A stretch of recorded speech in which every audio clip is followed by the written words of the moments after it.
Oi, gente! Estamos começando mais um Pod Vivax. Eu sou Vivian Cirineu, médica apresentadora destes episódios sobre infância. E hoje vamos responder uma pergunta. Deixar uma criança no cantinho do pensamento, colocar ela para pensar no que ela fez, colocar ela de castigo, tirar algum privilégio, será que isso educa os nossos filhos? Para responder esta pergunta, eu estou aqui com a Gabriela Galvão. Ela é psicóloga escolar em educação positiva. Gabriela, seja muito bem-vinda ao nosso podcast. Vivi, muito obrigada pelo convite. Estou muito feliz de estar aqui com você hoje. Eu convidei a Gabriela porque a gente tem uma formação muito parecida em educação positiva. Perfeito. Eu acho que a gente está muito alinhada no que a gente pensa sobre os castigos, sobre as punições. Mas aqui a gente quer trazer uma reflexão. A gente não quer, né? Acredito que você pode até me corrigir se eu estiver errada, mas não num lugar assim, sabemos tudo, mas estamos aprendendo. E a gente precisa pensar nas atitudes, né? Até mesmo porque, se a gente for pensar, por que os castigos ainda são tão comuns? Tantas famílias aplicam castigos para educar os seus filhos. Da onde veio isso? Por que isso é tão comum? Vamos começar a discussão por aí? Vamos começar por aí, vamos lá. Vivi, eu estava pensando nisso, né? Depois do convite que você me fez, e fiquei justamente com esse questionamento. Por que ainda tem uma raiz tão forte essa ideia de que a gente precisa punir uma criança para que ela possa se comportar melhor, para que ela possa entender o que é que ela pode, o que é que ela não pode? E estudando um pouquinho mais fundo sobre isso, eu entendi que isso vem de uma construção de milhares de anos, eu diria, em que lá atrás, a gente, principalmente pensando em cristianismo, a criança era vista como fruto do pecado original. A criança chega no mundo como o resultado de um pecado. E se ela é o resultado de um pecado, ela já não é boa na sua natureza. Então, qual era a obrigação dos pais? Ensinar essa criança, tirar o pecado dela e ensinar ela como ter bons valores, como ser uma pessoa com um comportamento adequado, com que as pessoas olhassem e falassem, não, aqui tá tudo bem, o pecado aqui a gente já exterminou, tá tudo certo agora. E isso vem, gerações a gerações, sendo passado de família para família, né? Por muito tempo a gente viu como as crianças eram entendidas como um sujeito que chega aqui e é vazio de qualquer coisa. Não existe uma personalidade, não existe um valor, não existe um desejo, não existe nada. Era um potinho com coisa alguma dentro. Um papel em branco, né? Um papel em branco. E aí, entende-se que a responsabilidade desses pais era ir depositando questões e valores. Tenho falado muito sobre os valores, né? Que valores familiares as famílias têm para educar as suas crianças. Afinal, eu acho que esse é o nosso papel. Mas o que tem mudado constantemente já há um bom tempo é essa ideia de que a criança não está vazia. Ela é um ser completo. Ela chega aqui como um indivíduo.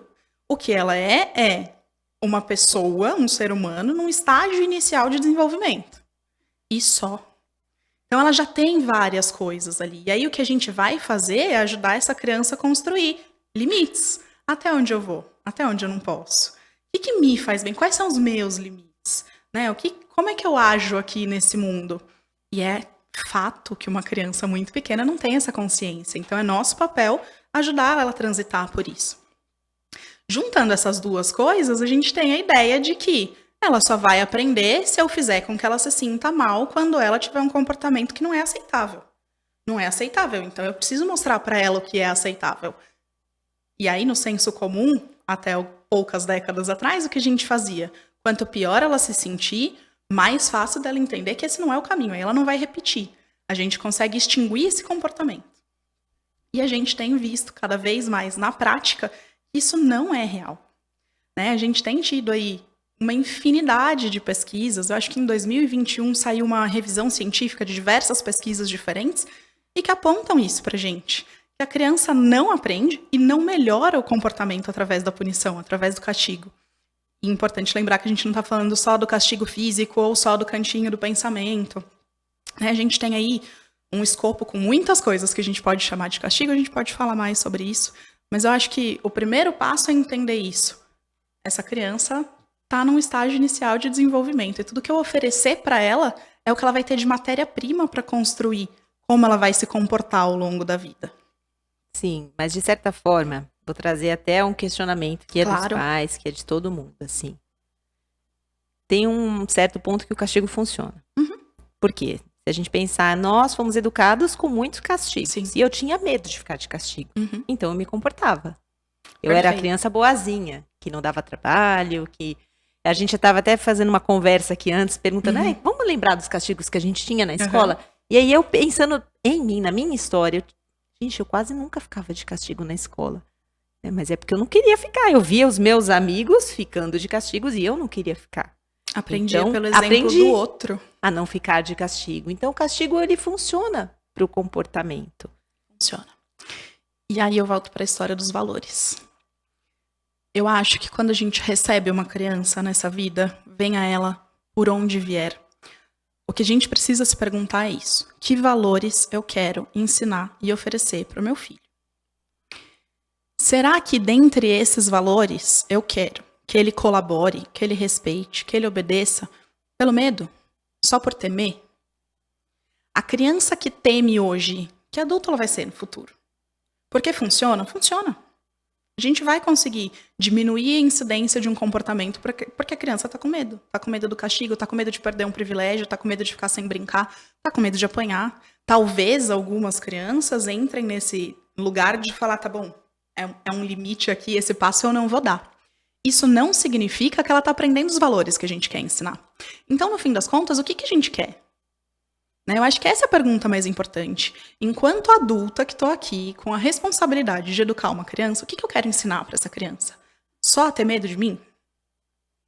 Nesse lugar o castigo vai funcionar muito bem. Se eu quero obediência pelo medo, tá tudo certo. Mas eu acho que a gente pode e deve querer mais para essas crianças. Uma das coisas que eu fico pensando, Vivi, é quando a gente olha para o futuro. Eu trago muito isso nas conversas que eu tenho com os pais. Eu falo, imagina que essa criança vai voltar daqui 20, 30, 35 anos como um adulto, e ela bate lá na porta da sua casa e fala, oi pai, quem é esse adulto que tá ali? Será que ela volta? Se é uma criança que teve sempre muito medo, que teve sempre um relacionamento muito distante dessa família, talvez ela nem volte. E aí eu tava pensando nisso e ouvi uma frase esses dias que me tocou muito. Eu falei, nossa, é exatamente isso que eu quero. Eu quero que meu filho volte pra mim quando ele não precisar. Eu quero que um dia ele fale, nossa, tá resolvido, eu tô com um problema gigantesco, tá resolvido. Ai, mas eu quero tanto ver minha mãe. Não é porque ele tem medo ou porque ele precisa de mim. Nesse caso, eu sei que eu terei oferecido pra ele o material suficiente pra ele conseguir se desenvolver bem e lidar com a própria vida. E sei que ele vai estar super à vontade pra voltar e falar, ai mãe, colo de mãe. Até pra gente adulta é tão bom, por que não? Então, o castigo funciona. Só que ele funciona, primeiro, pensando nessa história do medo, só que ele também vai trazer inúmeras outras consequências que não são boas, não são positivas. Pensa de novo nesse adulto, de tanto medo. Será que ele consegue se posicionar no mercado de trabalho? Será que ele consegue estar num emprego que não é o que ele precisa e dizer, não vou por esse caminho, vou ter que procurar outros? Ou será que aquele medo já ficou tão grande que não, eu vou continuar aqui, tá tudo bem, é só ir, vai passar. Porque eu acho que muito, de novo, também tenho muito poucas experiências com castigo na minha vida, tanto na escola quanto fora dela, mas justamente por isso, a filha mais nova, a única menina, tinha toda ali uma questão de tem que ser boazinha, não pode fazer o que seus irmãos fizeram, os irmãos eram bem mais velhos, então eu já via a consequência ali. De todas as coisas que eu pudesse aprontar, tava tudo ali. Então eu não queria e dava um passo atrás e ficava na minha e falava, não vou por esse caminho, Pelo medo. E quantas vezes hoje eu não tenho dificuldade de me posicionar e falar, esse caminho de fato não é pra mim, mas estão me chamando por aqui. Então eu acho que a gente sempre vai partir desse princípio. Que valores eu quero trazer para essa criança? Não só hoje, enquanto a criança que precisa entender os limites que a gente tem na nossa convivência, na sociedade, dentro da nossa casa, mas também para o futuro. Afinal de contas, eu sou a fornecedora de matéria-prima para ele. Então a gente tem que pensar sobre isso. Eu acho que o medo ele não vai deixar a gente construir uma relação verdadeira, sólida de amor. O medo distancia emocionalmente. os filhos dos pais. E a gente vai ver isso no futuro, né? Talvez eu até vá na casa dos meus pais, mas porque ali tem outras projeções, outras expectativas, ou tô tentando ali receber o que eu não recebi na minha infância, tem uma série de motivos. Mas assim, quando a gente fala, queria trazer um exemplo bem prático, assim, Gabs, do que você me falou aqui sobre. Estamos ali desenvolvendo, criando um ser humano que está em desenvolvimento. Perfeito. Né? Então a criança chega, ela não está pronta para viver em sociedade. Por quê? Porque o cérebro é imaturo. Então ela tá com raiva, ela joga as coisas, ela bate, ela empurra, ela não sabe ainda lidar com as suas emoções e vai precisar de um adulto para ajudá-la, para ensiná-la. Para que ela possa conviver em sociedade conforme ela vai crescendo e se desenvolvendo. E aí o que acontece? Quando eu dou um castigo e a criança sente medo, ela tem medo de ficar de castigo, por exemplo, em uma situação dentro de casa, um irmão bate no outro. Não pode bater o seu irmão, então agora você vai ficar de castigo. Você não vai poder ir na festa, você não vai poder brincar. Enfim, a gente vai falar sobre as formas de castigo, mas deixei ali minha criança de castigo. Da próxima vez, talvez ela não vá bater. Mas ela não vai bater porque ela aprendeu que não devemos machucar as pessoas, ou ela não vai bater só porque ela está com medo de não perder a festa? E aí, eu acho que entra o que você... Eu só estou tentando concretizar o que você já falou, né? Quais são os valores que a gente quer passar para os nossos filhos. A gente quer que eles aprendam a conviver, a tolerar as diferenças dos outros, a ter mais empatia, a ser solidário, a saber conversar, a saber discutir, argumentar, defender suas posições. A saber o que fazer quando eu me sinto tão angustiado a ponto de bater no meu irmão. A gente não fala sobre o que a gente faz com as nossas emoções e a nossa geração e as anteriores tem uma dificuldade absurda de falar sobre o que sentem. E aí quando eu penso que todo comportamento é determinado antes de mais nada por uma emoção e eu não sei falar sobre isso, como é que eu ensino essa criança? Porque veja, na situação que você trouxe, Vivi, eles estão ali em algum tipo de disputa, algo aconteceu, todos os ânimos estão exaltados, alguém está com raiva, alguém está chateado, está todo mundo muito frustrado, mas ninguém sabe o que é isso.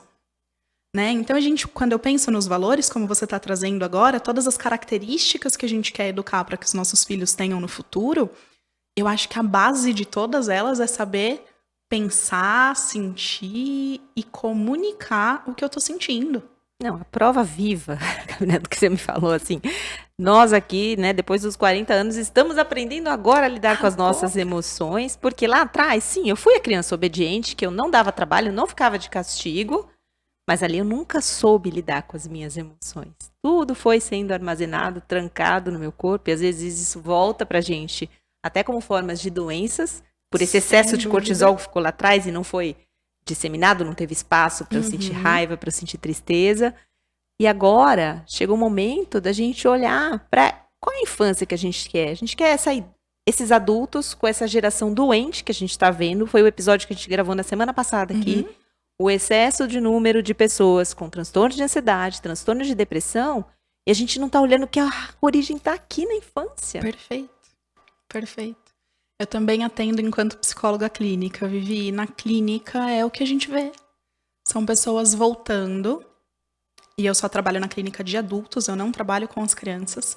Então são pessoas voltando e dizendo: tô entendendo que doeu muito, tô entendendo que eu sufoquei algumas coisas ali, tô entendendo que não era pra ter sido assim, e agora eu faço o que com isso?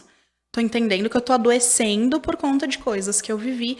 Geralmente na infância, talvez até ali um pouquinho início da adolescência, que são as coisas que vêm mais marcadas, porque é o momento em que o sujeito diz: não sei ainda como me colocar diante disso aqui, justamente por não ter material cognitivo para tanto. E aí eu chego na vida adulta e falo: eu preciso de ajuda. E a gente vai recorrer à ajuda ou na medicina, ou na psiquiatria, ou no... E isso pensando numa situação saudável, né? Porque senão a gente vai recorrer à ajuda na compulsão, seja ela pelo que for. Exercícios, comida, vícios. Então, assim... Tem um episódio para cada um desses aqui. Tem. A gente já fez da compulsão alimentar, mas a gente vai fazer um sobre o álcool, sobre todos os perfeito. Outros que a gente precisa entender. E eu acho que a gente precisa falar sobre isso justamente pelo que você trouxe. Isso não vem daqui. Não é eu me tornei uma pessoa compulsiva, ou eu comecei a beber agora, ou... Não. o que foi, que caminho foi esse que eu fiz para chegar onde eu tô agora? E o primeiro passo desse caminho é a infância. Então, pensar sobre a infância, tanto sobre a que a gente viveu, sobre a que a gente está construindo para os nossos filhos agora, é essencial para a gente mudar isso, para que eles não precisem chegar onde a gente está agora, com 35, 40, 50, e falar: tô doente porque eu não podia sentir, eu não podia falar sobre isso. Né? Para que eles possam fazer essa trajetória já de um lugar muito diferente. Perfeito. Então, vamos entender o que é um castigo, né? Qual é acho que o caminho talvez não seja nem a definição, né? Quando a gente pensa em castigo, a gente vai muito olhar para o que a criança sente. Porque às vezes eu penso que eu não estou dando castigo, mas o meu filho se sentiu castigado. E aí, ponto. Já assinalou que é isso que vale. Perfeito. Para mim, vi entre o que as crianças, o que a gente faz, porque o que eu ouço muito é: mas quando eu tenho determinado comportamento, eu não tenho a intenção de causar isso ao meu filho. Não é sobre a intenção que a gente tem, é sobre a percepção que eles têm do que a gente está oferecendo. Porque, de novo, eles têm todo um mundo interior bastante complexo que eu não posso determinar só com a minha intenção. Então, a gente cresceu ouvindo isso. Eu tô te batendo, tô te colocando de castigo para que você aprenda como se comportar. É só para te ajudar. A minha intenção é te ensinar. E era uma intenção verdadeira. Não quero aqui dizer que todo mundo que oferece um castigo, alguma punição, tá fazendo isso porque é uma pessoa ruim. Não, não é esse o ponto, né? A gente faz porque foi como a gente aprendeu a educar. A maioria das vezes foi como nós fomos educados. E aqui não tem um juízo de valor desse ponto de vista, do deveria fazer, não deveria fazer. Não, o que a gente está falando é, a gente precisa dar um passo além e começar a olhar e falar: tá, para além das minhas intenções, o que o meu comportamento vai despertar na percepção do meu filho? Né? Então, eu acho, quando eu penso nos castigos, independente de conceituação, de definição, eu acho que a gente precisa pensar: eu tô oferecendo aqui um recurso para que ele encontre um caminho de bem-estar, para que ele aprenda um valor, para que ele consiga se comportar de uma maneira que a gente aqui no nosso núcleo familiar entende que é mais adequado. Ou eu estou simplesmente dizendo: não faça. E aí eu não dou outro repertório, né? Porque não coloco o dedo na tomada, tá bom, e eu faço o quê então? Não é só sobre não ter um comportamento. É sobre toda uma cadeia de pensamento, inclusive, que essa criança precisa desenvolver para entender que se ela colocar o dedo na tomada, vai machucar, ela pode ter um choque, isso pode ser muito sério, né? As crianças muito pequenininhas ainda não vão entender todo esse discurso, então a gente vai por uma outra via. Mas é extremamente importante que mesmo para as crianças menores a gente nomeie isso. A gente precisa lembrar que quem dá o nome das coisas do mundo para as crianças somos nós. Então a gente tem que se responsabilizar por isso e entender que caminho eu vou fazer aqui com essa criança, o que eu vou oferecer. E enquanto castigos e punições, pensando na visão da criança, o que eu tenho? Fiz alguma coisa aqui que esse adulto que está por perto não gostou, não achou legal, e ele está tentando me dizer que eu não devo fazer isso. Como ele está tentando me dizer isso? Me machucando, ou tirando alguma coisa que eu gosto muito, ou me causando uma dor emocional, ou me isolando e me deixando sozinho para pensar no que eu fiz de ruim. A criança não tem material cognitivo para entender nada disso sozinha. Então, antes de mais nada, a gente precisa pensar num adulto que vai conseguir se colocar do lado da criança e falar: ei, tô aqui. Vamos entender o que aconteceu aqui. Não foi legal, mas vamos entender que opções a gente tem nesse cenário. Você foi falando, eu fiquei pensando assim, eu acho que vou inventar uma definição de castigo aqui agora. Castigo é algo que machuca. E a gente precisa entender que não é só bater que machuca as crianças. Nenhum. Quando a criança sofre uma dor emocional, que foi algo que você trouxe, a dor, se a gente for pensar biologicamente, né, no corpinho da criança, a sensação é a mesma que uma dor física. Então, uma criança que é envergonhada, dói igual ela tomar um tapa. Se a gente traz uma palavra ofensiva, né, humilhação, a gente xinga a criança, né, ou grita com ela, eu não encostei a mão, mas a dor é sentida igual. E o trauma pode ficar de uma maneira igual quando eu bato numa criança. Ou talvez até pior. E aí eu faço um convite pra gente pensar sobre o seguinte. Estamos nós duas aqui falando que a gente não passou por isso da maneira que a gente costuma ouvir com frequência, mas eu já vivi experiências com primos, amigos, conhecidos, né? E muitas vezes o que a gente vê quando cresce, olha, eu apanhava, e aí a pessoa conta se divertindo. Não, porque minha mãe me batia, porque eu era muito travesso, porque eu aprontava, porque eu fugia, porque eu batia, porque eu... E aí eu apanhava. E ela conta aquilo se divertindo. Se você experimentar perguntar para essa pessoa, e como é que você se sentia? E ela for acessar o que aquela criança sentiu e não só a imagem que ela tem agora, a coisa muda um pouquinho de figura. Porque ela vai acessar a humilhação. Ela vai acessar a vergonha. Ela vai acessar a culpa. E aí, pode tentar, tá, Vivi? Que você vai ver que a fisionomia muda. Então, talvez a agressão física, a sensação desse corpo apanhando, nem perdure tanto. Mas tudo o que vem junto com essa agressão fica para sempre. Às vezes a gente tem consciência, às vezes não. Mas convido a sentir esse corpo e entender. Quando eu penso sobre isso, quando eu penso sobre as punições que eu sofri, o que é isso que eu acesso? Como o meu corpo se sente?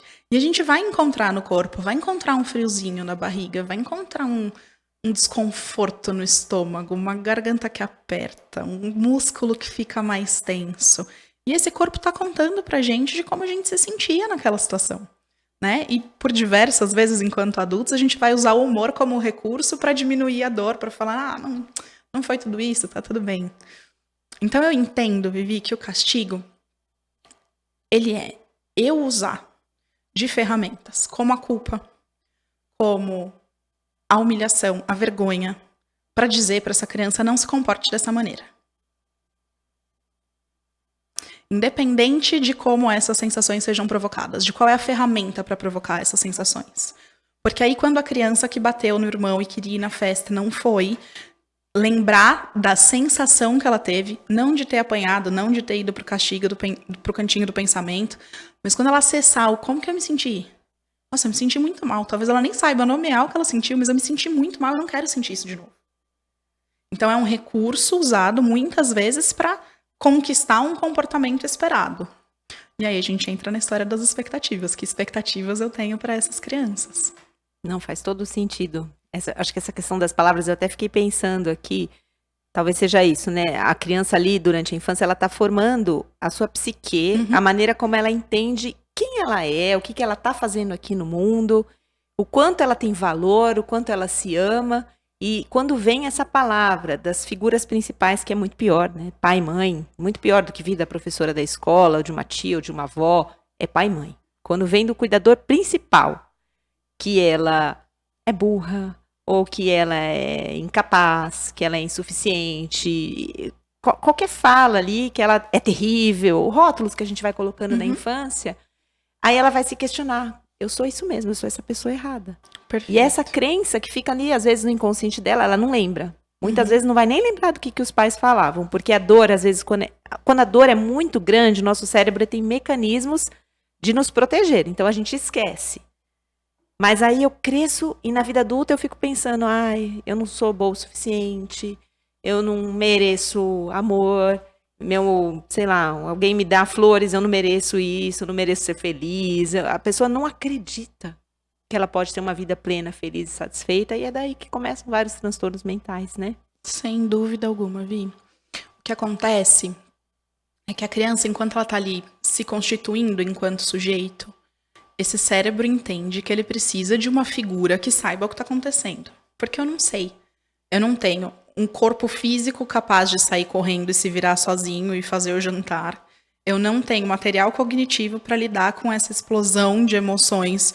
E vamos falar aqui de hormônios e neurotransmissores que atacam a gente o tempo inteiro. Eu só sinto. Eu não tenho como lidar com isso. Então a criança entende que ela precisa de um adulto. E esse adulto vira o super-herói. Esse adulto é aquela pessoa que tem todas as respostas. E aí vamos chamar aqui, a gente na teoria a gente chama de discurso materno, mas vamos chamar de discurso familiar. Essa família tá ali dizendo para ela, ó, o caminho é esse aqui. A margem é essa aqui. Vamos entender para onde é que a gente vai juntos. E ela começa a entender que ela pode se sentir segura ali com aquele adulto. Ela entende que aquele adulto sabe de todas as coisas, então ele é a melhor pessoa para me falar tudo o que eu preciso saber. E aí esse adulto começa a me dizer que eu não sou adequada. Ele sabe, eu não sei. Esse adulto começa a me dizer que eu sou ruim. Ele sabe, ele tem todas as respostas, eu não tenho. E esse adulto começa a me falar que eu sou péssima filha. Então ele é o cara que tem todas as respostas. Como é que eu vou dizer que ele tá errado? E eu começo a acreditar que é verdade. E eu vou crescer acreditando que é verdade. E aí, para dizer o mínimo, vai chegar um momento em que alguém vai falar assim, nossa, olha esse trabalho que você fez, que coisa incrível, maravilhosa. E a pessoa vai dar um sorrisinho amarelo e vai para casa chorar, porque ela fala, não, estão tentando me enganar. Por que aquela pessoa me disse isso? Eu nunca faço um trabalho bom o suficiente. Porque todo aquele discurso familiar construiu uma ideia de que eu não sou boa. A criança não tem a capacidade de questionar o adulto, porque ela entende que ela precisa desse adulto. E se é ele que está oferecendo para ela o que ela precisa, ele está certo, eu estou errada. É esse caminho. Eu falo, não, deixa essa pausa aqui, porque as pessoas até vão parar para respirar. Olha só, o assunto é pesado. Mas vamos lá. Então, assim, eu queria fazer agora um jogo com você, Gabi, assim, de um bate-bola aqui, que a gente vai fazer uma resposta meio rápida pra gente entender se é castigo ou não é castigo. Então, a gente já entende que o abuso físico, eu maltratar, eu machucar, eu dar um tapinha, eu bater na criança, eu dar um apertão, é uma agressão física. A negligência. Porque assim, isso precisa estar muito claro, porque assim, eu recebo com muita frequência, não, mas eu não espanco, é só dar um tapinha no meu filho. Não é um tapinha, é uma agressão física. Pro cérebro da criança não importa se é um tapinha, se é uma surra, ele vai sentir da mesma maneira. Como esse adulto dono de todas as respostas, infringindo no meu corpo uma consequência, essa palavra é até meio perigosa, mas para algo que eu fiz e não foi aceito. Então, quimicamente, inclusive, para a percepção da criança não faz diferença nenhuma. Não, e é só assim, só um parênteses aqui, claro, né? Porque eu recebo até, Gabi, assim, com uma justificativa das mães. Não, mas eu não sou uma mãe horrível porque eu fiz isso. Ninguém é horrível, a gente faz isso. Não é mesmo. A gente faz isso porque a gente não sabe regular as nossas emoções, perfeito, a gente se irrita, a gente também foi educado assim, e agora, claro, a gente vai precisar assumir a responsabilidade de aprender a fazer diferente. Exatamente. Ponto. Não é porque você é uma pessoa horrível. Se um dia te contaram isso lá atrás, não é verdade. Não é verdade. Não é verdade. Vou até me colocar aqui, porque eu falo que a gente precisa muitas vezes trazer histórias nossas para dizer que, ó, tá tudo certo. Né? Não tô aqui falando de um lugar de sujeito suposto saber que tem todas as respostas, mas pelo contrário, eu também sou mãe, eu tenho um filho que vai completar 5 anos agora, sou mãe solo, é pesado, é puxado, então, eventualmente, e aí, se a gente for abrir essa discussão aqui, ela não vai ter fim, mas eventualmente eu me pego tendo comportamentos com meu filho que eu falo, tô tentando culpar o cara, tô tentando deixar ele com vergonha do que ele fez, tô tentando punir ele de alguma maneira, e às vezes de maneiras muito sutis, Vivi. Mas também lá atrás já fui a mãe que deu um tapinha de volta porque você me bateu. Também fui a mãe que gritou para ele falar mais baixo. Então, eu acho que a gente tem que dar esse passo de dizer mesmo, não é sobre os comportamentos que a gente tem, especialmente no momento das explosões, no momento da crise. Mas é sobre a gente conseguir olhar e falar, ei, preciso rever isso aqui. Tem outro caminho? Eu quero seguir outro caminho? Então, vamos lá. Vou procurar. Como é que eu faço isso? Sim, não, eu já fui essa mãe violenta assim também. Eu já dei tapinha uma vez quando... Acho que o primeiro tapa que eu dei na minha filha foi quando ela mordeu meu peito, amamentando. E doeu muito. Eu nem pensei. Foi instintivo. É isso. Né? Tipo, dei um tapa no bumbum de fraldas. Né? Aí eu, né, mãe? Ah, mas foi de fralda, nem machuca. Querendo justificar, né, a minha falta de saber, né, como reagir diante dessa situação. E depois, uma vez na tomada, quando ela foi pôr o dedo na tomada, mas foi por uma orientação de uma profissional, de uma médica, né? Pra não fazer isso, tem que dar tapinha na mão. E eu lá, né, dando tapinha, mas já me questionando naquele momento. Será que tá certo? que não tá adiantando. Não tá adiantando, tá fazendo de novo. Ela continua indo na tomada, eu te entendo. Mas aí foi o ponto que assim, tá bom. Então, como é que eu faço? Como é que eu vou estudar? O que eu preciso aprender? Aí eu fui para um caminho que eu fui deixando de praticar essas violências físicas, esses castigos físicos. Mas comecei a praticar os outros, né? Se não melhorar esse comportamento, a gente não vai descer lá embaixo para brincar. Já fiz isso também, gente. Então, assim, né? Não tem nenhum alecrim dourado não aqui, tem, né, Gabi? Nenhum lírio do campo. Mas a gente tá todo dia aprendendo e um dia indo melhor que o outro. E essa é uma coisa que eu acho que é essencial da gente trazer, Vi, que é a importância do erro. E de se permitir errar e falar... Eu falo isso pra mim mesma com muita frequência, tá? A gente só aprende no erro. Quando eu não tô errando, é porque eu cheguei num lugar em que tá tudo bem pra mim. Que eu já aprendi aquele processo ali, que tá tudo certo aqui, tá fluindo. Agora, quando eu erro, e eu fico feliz com os meus erros, às vezes, porque eu falo, nossa, eu não tinha percebido que eu tava fazendo isso. Agora eu tenho uma chance de fazer diferente. Então a gente precisa normalizar, e isso é lindo de viver para os nossos filhos também. Olharem essa mãe, esse pai, esse familiar que tá ali e dizer...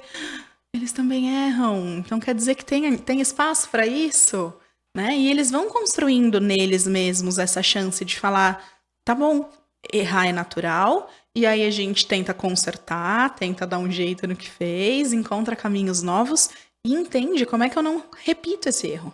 O que eu faço para ser melhor agora? Então eu sou super fã de errar, tá tudo bem. Eu não sou muito fã ainda não, ainda trabalho no perfeccionismo aí. A autocompaixão e acolhimento próprio. Sim, é um trabalho diário. Mas vamos lá, vamos fazer o nosso bate-bola, então. Eu vou fazer uma pergunta pra você, se é castigo ou não é castigo, e a resposta, papo, tá Beleza. Bom? Vamos tentar. A gente gosta de falar, né? Eu gosto muito. Também.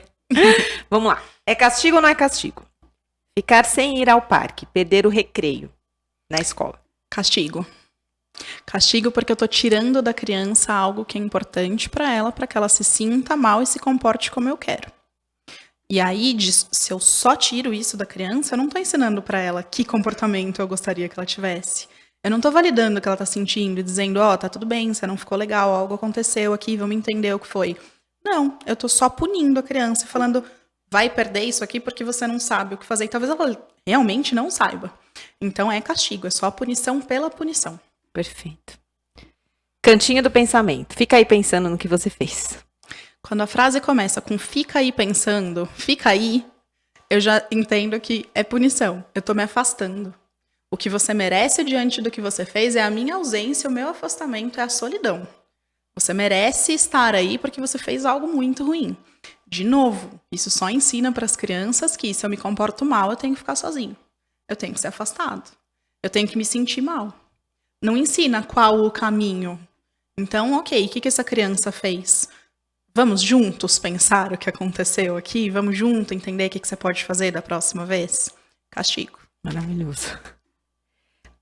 Perder privilégios, assim, por exemplo, a criança fez alguma coisa que não foi legal, então agora ela vai perder o tempo dela de jogar videogame. Se não está ligado diretamente ao momento em que a coisa está acontecendo, castigo. Eu acho que esse é um exemplo bom, quando a gente pensa na perda de privilégios, a gente falar sobre isso. Olha, a gente tem, 30 minutos antes da escola. Você vai jogar aqui esse tempo, só que antes eu preciso que você esteja pronto para ir para a escola. Eu preciso que você esteja vestido adequadamente, eu preciso que você tenha se alimentado para que a gente possa sair. Você vai ter esse tempinho aqui para fazer o que você quer fazer. E aí a criança não está fazendo o que ela precisa fazer. Nem com ajuda, nem sem, a coisa começa a virar uma grande confusão. Então, peraí, não vai dar tempo. Aí não é, se não dá tempo, não é castigo, é uma consequência direta do que estava acontecendo ali. Não há o que ser feito, tem horário para entrar na escola. Agora, se essa criança derrubou um copo da mesa, esse copo quebrou, e eu tô dizendo para ela que agora ela vai ficar sem o videogame no final de semana, castigo. Porque eu tô tirando uma coisa dela de novo, sem ajudá-la a entender como é que ela pode se comportar de uma maneira mais adequada e que faça sentido com os nossos valores. E não tem lógica nenhuma para a criança. Então, se não tem lógica para a criança, é pelo puro se sentir mal, castigo. Ótimo. Acho que é mais ou menos isso mesmo. E aí eu entrar nas consequências, né? Acho que você já até falou. Mas vamos outro exemplo. Suspensão na escola. Então, a criança fez algum comportamento considerado inadequado. E aí ela recebeu uma advertência, uma suspensão, vai ficar um dia sem poder ir na escola. É castigo? Volto a ampliar esse olhar, Vi. Eu acho que perder um dia de escola para a criança, e a gente volta para a percepção da criança. Provavelmente ela vai olhar e dizer: uau, que divertido, vou ficar em casa. Que legal. Então, não faz sentido. É castigo para os pais. É castigo para a família, que a criança vai ficar ali. É uma liberação para a professora, que não vai ter que conversar sobre o que estava acontecendo. Mas para essa criança, talvez não soe como um castigo, soe como nossa, vou tirar um descanso aqui da escola.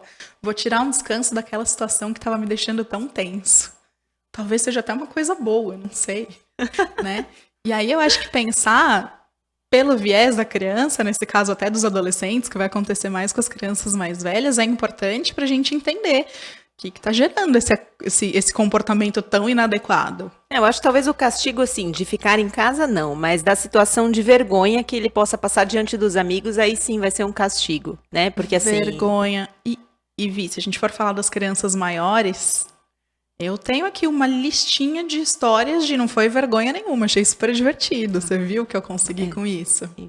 Né? Então nem sei se a vergonha vai entrar aí, se a culpa vai entrar aí. É que esse afastamento da escola geralmente vem com um discurso muito pesado em casa, do olha o que você fez, do olha... E eu acho que é só esse discurso que precisa mudar, né? Tem alguma consequência que leve... Tem alguma situação em que a consequência seja esse afastamento da escola? Então, se tiver, e aí eu sempre uso a regra de sempre, é para a segurança do indivíduo, do outro ou do ambiente, vamos entender o que a gente vai fazer aqui. Agora, fora isso... Qual é o sentido? Para os adultos, nesse caso, a ideia não é criança. generalizar. Às vezes a gente está diante de uma criança que está, um adolescente que está muito agressivo, que está prejudicando outros colegas, e talvez afastá-lo temporariamente para que ele busque ajuda, faça um tratamento, para que os pais busquem informação. É uma outra situação. E aí eu acho que esse é o ponto, né? É sempre entender, principalmente quando a gente está falando de escola. Os adultos que estão ali, que são responsáveis, dentro da escola e em casa... estão fazendo o que para ajudar essa criança a lidar com os próprios comportamentos. A criança, por si só, não vai conseguir fazer nada. E nem o adolescente. Nem o adolescente.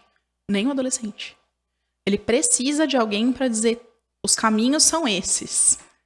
Vou te ensinar os valores nos quais eu acredito. Para mim, isso aqui pode, isso aqui não pode. Como é que a gente vai chegar num acordo sobre isso?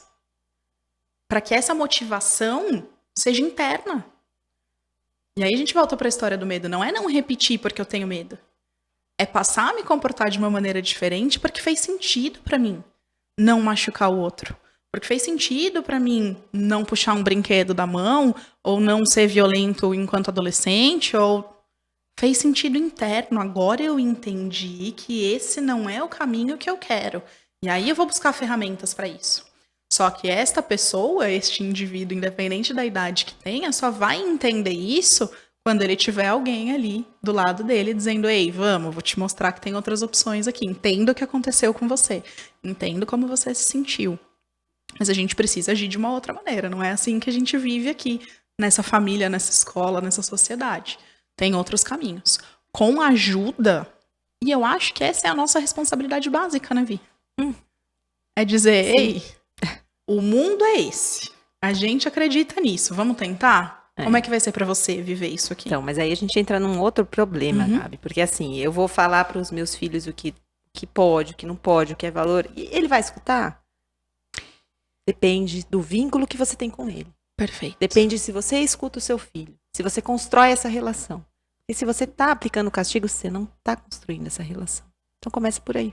Perfeito, e eu acho que essa é um ponto de extrema importância.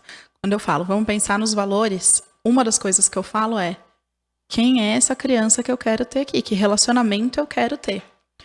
Se esse relacionamento não é através do medo, a gente vai ter que entender que relacionamento é esse. Eu vou ter que entender como é que eu me torno esse super que ele acredita por si só que eu sou e uso isso a meu favor, e não contra ele. Uso isso a nosso favor, a favor da nossa família. Né? Então, é uma construção de relacionamento e eu acho que o foco devia ser esse, Vi, sempre. Se eu quero mudar qualquer coisa em relação ao comportamento do meu filho e aos meus comportamentos com o meu filho, eu preciso, antes de mais nada, avaliar o nosso relacionamento e entender como é que eu quero que ele seja. Não tem outro caminho. Né? A construção do relacionamento, do vínculo, é o essencial. É o básico para que qualquer coisa mude ali. Exato. E o último que eu queria falar, não sei se é tão rápido não, mas porque esse é o último, afinal de contas. Mas e a punição coletiva, por exemplo, nas escolas. Então, aquela turma não atendeu às expectativas, aí ela vai deixar de ter um passeio. Ela vai perder o dia do brinquedo, vai perder o dia da fantasia. Queria falar um pouquinho sobre essas punições coletivas. Beleza, vamos lá. Talvez entrando até nos quadros de comportamentos, que as crianças precisam ter umas metas para atingir, né? Eu acho, Vi, que o mais importante aqui é olhar as expectativas mesmo. Né? A gente tem que ter com muita nitidez que expectativas eu tenho para essa criança ou para esse grupo de crianças. Então, eu também trabalho em escola, eu entendo como isso acontece. Por isso que eu trouxe tanta escola aqui. Eu entendo como isso acontece nessa dinâmica. E é entender que essas crianças, como um grupo, eles não estão ali para atender as minhas expectativas para começo de conversa. Eu tô ali para dizer, olha, o caminho é esse e a gente vai construir a passagem por esse caminho juntos. E aí tô aqui pensando em processo educacional, tá? Tem aqui um passo a passo, tem aqui uma série de coisas que você precisa aprender e a gente vai construir e passar por esse caminho juntos. A minha expectativa em relação ao comportamento dessas crianças também vai cair nisso. Peraí, que relacionamento eu tenho com essas crianças? Como é que eles me enxergam? Se o comportamento desse grupo tá ficando um pouco caótico, as coisas estão aqui saindo dos eixos, a minha tendência é cair no abuso de poder, porque eu sou autoridade dentro dessa sala, e muitas vezes nem é autoridade, eu sou autoritário. Eu sou autoritário dentro dessa sala, e vocês precisam me obedecer, e acabou, e é assim que vai ser. E as crianças não têm um relacionamento, não têm um vínculo, enxergam essa pessoa como alguém que está ali para fazer uma coisa super chata, quer me cobrar um negócio que eu nem me interessei aqui ainda. E é claro que não vai funcionar.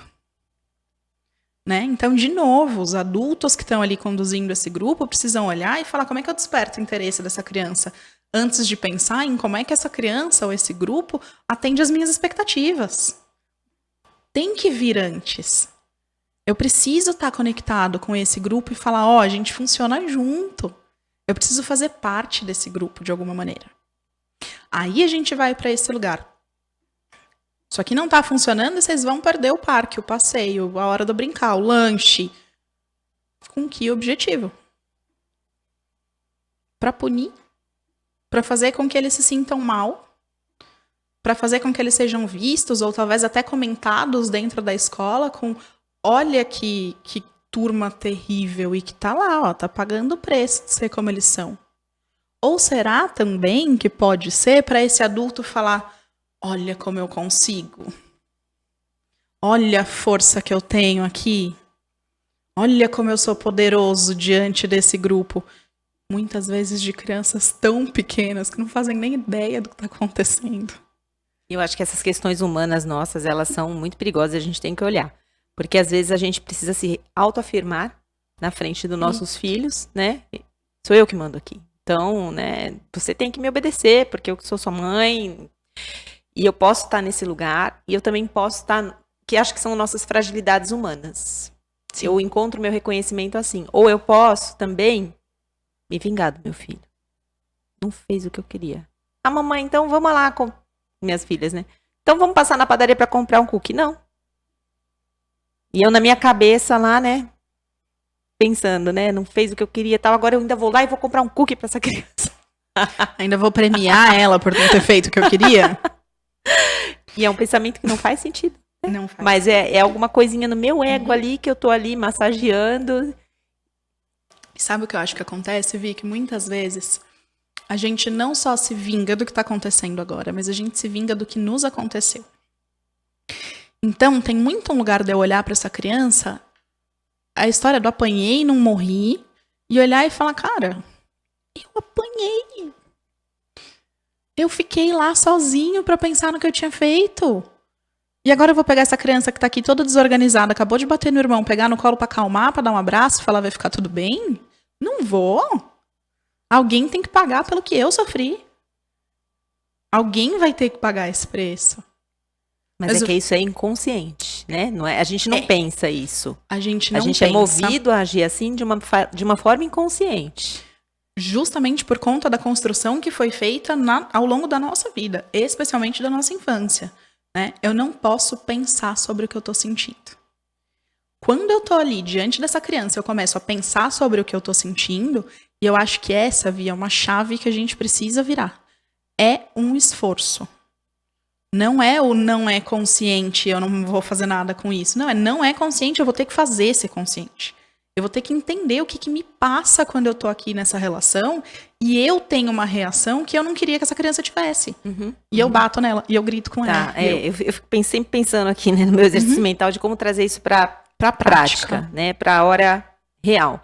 A hora real é a hora que seu filho faz alguma coisa ali, que você vem com um pensamento que você não sabe de onde vem. Quem esse menino pensa que é? Pra tá fazendo assim. Olha pra aquele olhinho e pensa, quem esse menino pensa que é? E aí você vai ver que esse menino não tá pensando que ele é nada.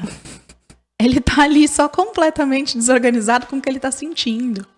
Se a gente tiver tempo, eu te conto rapidinho uma história que aconteceu comigo 3 dias atrás. Tá, não, pode contar. Temos um tempinho ainda. Nós estávamos voltando da natação, sexta-feira, 6 horas da tarde, cansado, com fome, com sono. Conseguimos uma carona pra voltar pra casa, a amiguinha ofereceu uma carona, vamos juntos, a gente mora super pertinho, 2 quadras, a gente vai andando sempre. Filho, a gente vai de carona, mas a gente vai descer em 2 minutos, então já dá um abraço na sua amiga, já fala tchau pra ela, vai ficar tudo certo. E aí a gente estacionou, ele colocou as 2 mãos no cinto e fez, eu não vou sair daqui, eu vou ficar aqui pra sempre. E aí eu não tinha o que fazer, tava escuro, o carro estacionado, qualquer lugar nessa cidade é muito perigoso. Então não tinha o que fazer, coloquei as coisas dele na calçada, abri a porta, soltei o cinto e ele já enlouquecido.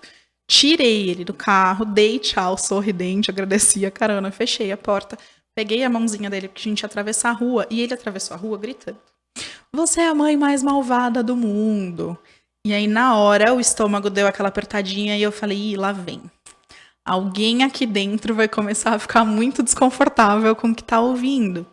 E eu comecei a ficar muito incomodada, porque eu não sou uma mãe malvada, eu só tô tentando preservar a segurança de todo mundo aqui. E enquanto adulta, sei que você tá cansado e que você tá exausto e que você vai chorar e vai gritar. Então não dá pra gente ficar aqui esperando isso passar. Eu preciso te ajudar com isso. Mas eu vou te ajudar isso quando a gente estiver em casa, não no meio da rua, descendo do carro. E aí a situação foi ficando caótica, e grito daqui, grito de lá. E os gritos são uma coisa que me desconfortam muito. Então acho que esse é outro ponto. A gente entender o que é que nos desconforta é muito importante. Então quando é que eu começo a punir essa criança? Qual foi o desconforto que aquele comportamento me causou para que eu haja punindo essa criança? Esse é um ponto super importante. E aí quando a gente conseguiu finalmente chegar no apartamento, e ele continuava gritando e chorando, e aquela cena, a minha vontade era virar para ele e falar, chega, acabou aqui, eu não quero ouvir mais nenhum pio. E que eu tenho certeza absoluta que é o que eu ouvi lá atrás. Não quero ouvir mais nenhum pio, né? Da onde vem essa fala? Quem falava isso? Pois é. E eu consigo te nomear. Não, mas é porque tudo que a gente repete para os nossos filhos veio de algum lugar. De novo, se é o adulto que nomeia o mundo pra gente, quem foi que me deu esse nome? Porque ele tá saindo, não é só de mim. Ele tá saindo daquele adulto que me contou qual era o nome disso aqui. E isso aqui não vai dar nem mais um pio. Eu não admito que você fale comigo dessa maneira. E aí, mesmo naquele caos e eu querendo enlouquecer, falei, não, chega. Vamos ter que acabar com essa história aqui. E ele gritando de lá. E eu abri o braço e falei pra ele, quer um colo? Ele fez, quero, mas eu tô com muita raiva. Eu falei, tudo bem, eu também tô. Vem cá. A gente cuida dessa raiva junto aqui. E ele subiu, dali a pouco ele chorou muito, mas dali a pouco ele começou a se acalmar. E aí a gente foi conversar sobre o que tinha acontecido. E aí eu fui dizer pra ele, filho, quando você fala assim, me machuca. E eu fico muito brava. E eu sei que você tá chateado porque não pôde ficar com a amiga. Mas a gente tem outras maneiras de construir isso. Hoje não dava mais tempo, mas a gente pode combinar de encontrar sua amiga no fim de semana, tá tudo bem. Né? E encontrando esses caminhos diante das situações que vão acontecendo. Esse impulso vai vir, Vi. Ele tá registrado na gente. Não tem como fugir dele. Então, o passo é começar a se munir de autoconhecimento, é entender, e autoconhecimento desse ponto de vista, onde é que as minhas emoções estão pegando aqui nessa relação. Se eu não entender por que é que eu ajo como eu ajo, eu vou continuar agindo desse jeito sem saber por quê. E provavelmente ainda vou continuar culpando essa criança. Eu te bati, mas foi porque você fez não sei o quê. Eu te coloquei de castigo, mas é porque você só apronta. Não, pera. A atitude de dar o castigo, de oferecer uma punição, foi minha. A criança não pediu por isso. Então eu preciso entender de onde isso parte em mim para poder fazer uma construção diferente aqui. E dá trabalho. E não é de um minuto pro outro que a gente vira a chavinha da consciência.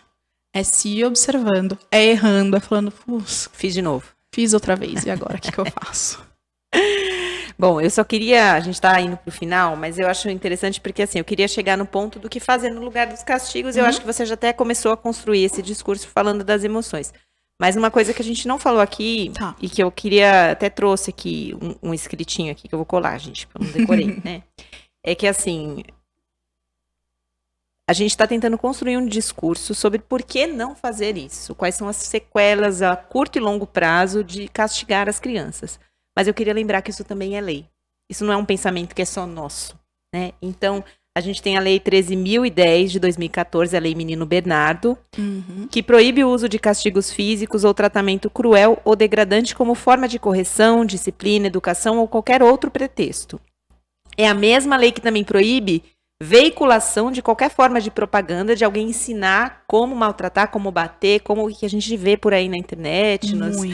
Então, assim, tem uma lei que fala, então você pode denunciar se você vê uma situação como essa de alguém divulgando que isso é aceitável nas crianças.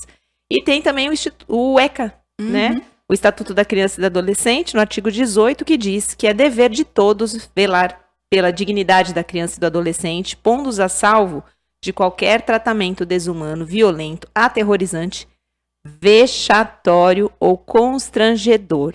Ou seja, a gente pensa que não, mas se a gente está envergonhando a criança, se a gente está dando uma bronca na frente de todo mundo, isso é uma atitude nossa vexatória, constrangedora, passível de punição de 6 meses a 2 anos.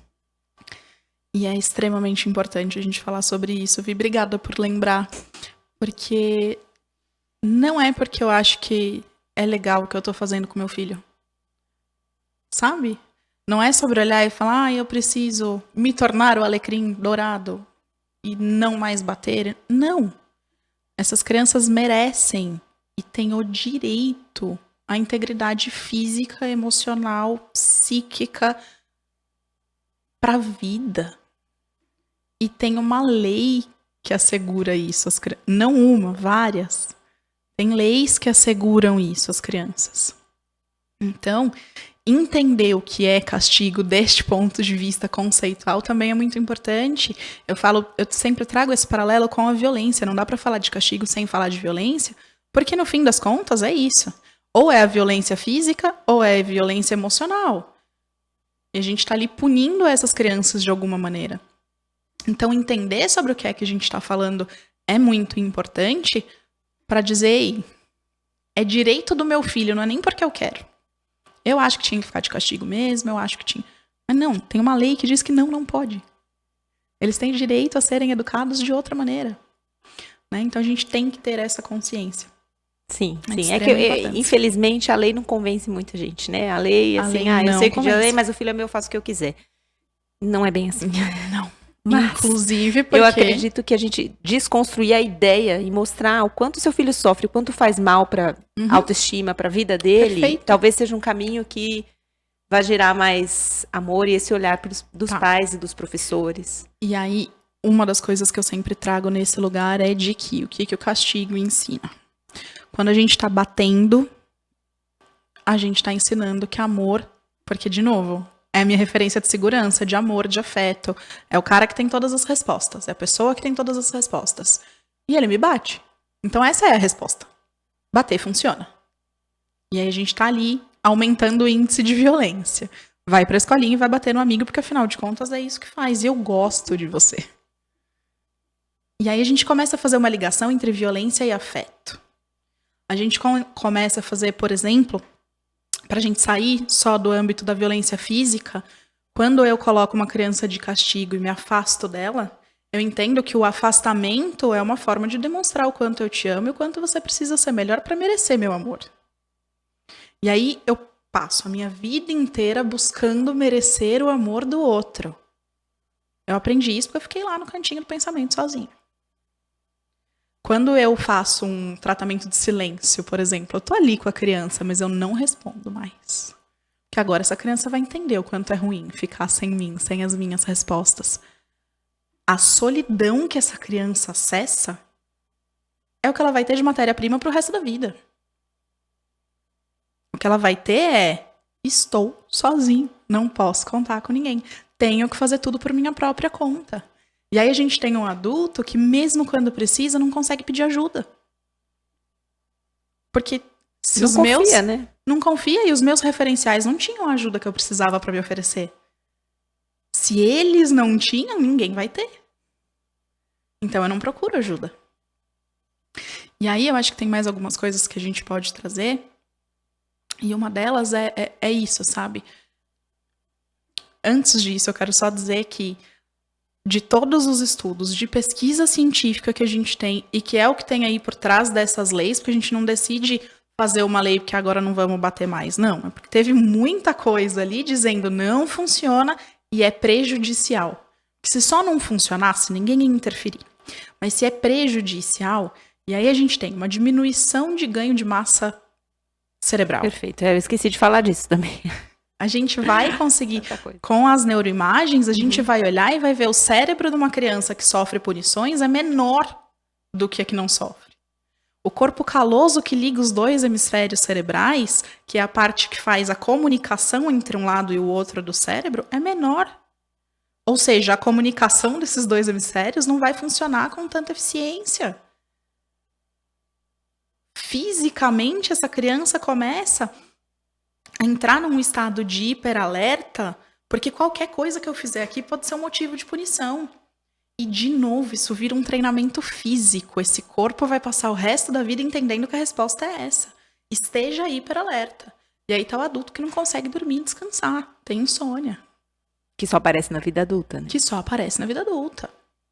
O tempo aqui, as crianças que ficam muito assustadas, né? Qualquer barulhinho que faz, a criança tem um tremorzinho ali. E aí, na vida adulta, a gente tem a síndrome das pernas inquietas. A pessoa começa a adormecer e essas pernas começam a se mexer sozinhas. Então, tá tudo muito ligado uma coisa na outra. E isso sem falar de coisas que a gente não faz essa ligação, como as doenças cardiovasculares, as doenças respiratórias, o aumento do índice de suicídio, de pensamentos de morte, a ansiedade, a depressão. A relação do câncer com os traumas. A relação do infância, câncer com os traumas. E aí, só pra gente pincelar isso, porque esse é assunto para mais um podcast, o trauma pode não ser um evento grandioso. O trauma pode ser uma consequência de eventos diários que nem eram tão importantes assim, mas que a criança vivenciando aquilo sozinha fala: perdi, não tem amparo, não tem chão para pisar. Não tem alguém aqui comigo. E isso vira o que a gente chama de trauma de desenvolvimento e que na vida adulta vai ter as mesmas consequências de um trauma de choque. Então não dá para simplesmente ignorar e falar: não é nada, é só um tapinha. É só 5 minutos que a minha criança de 5 anos vai ficar sozinha ali. Se a gente colocar isso ao longo do tempo, vai ser muito significativo.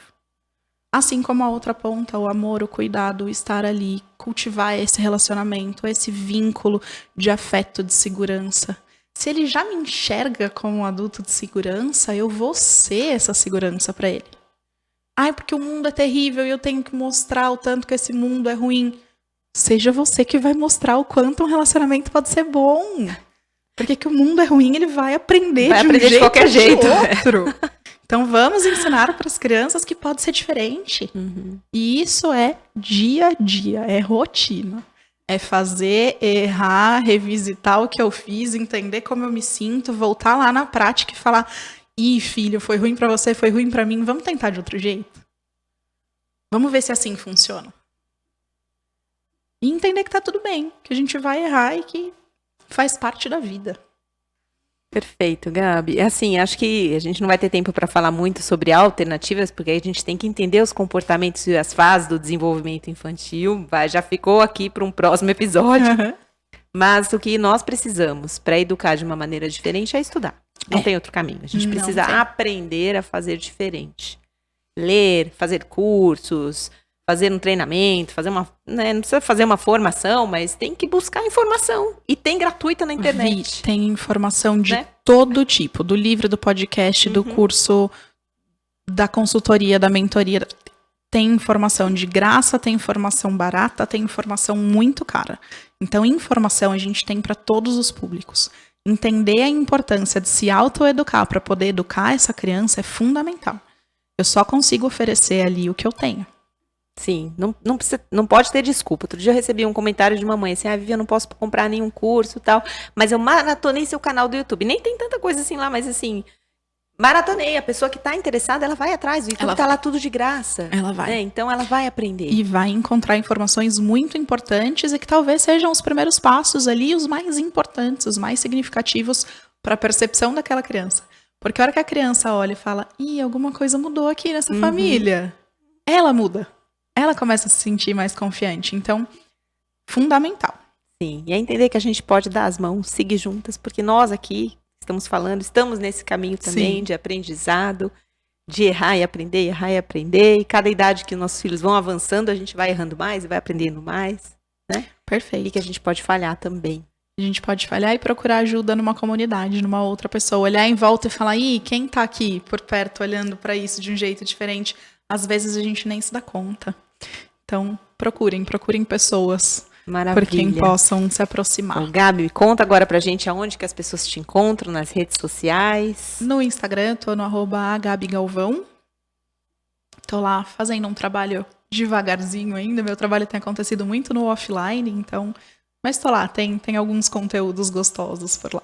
Tá bom. E aqui na Vivax você tem informação, você tem podcasts também, que você pode procurar nos canais da Vivax TV, do YouTube, ou no Spotify, para buscar cada vez mais entender o que você pode fazer de diferente para trazer mais amor e menos trauma para os seus filhos. Gabi, obrigada por esse episódio. Foi maravilhoso. Eu agradeço, Vivi. Muito obrigada. Até o próximo episódio. Até.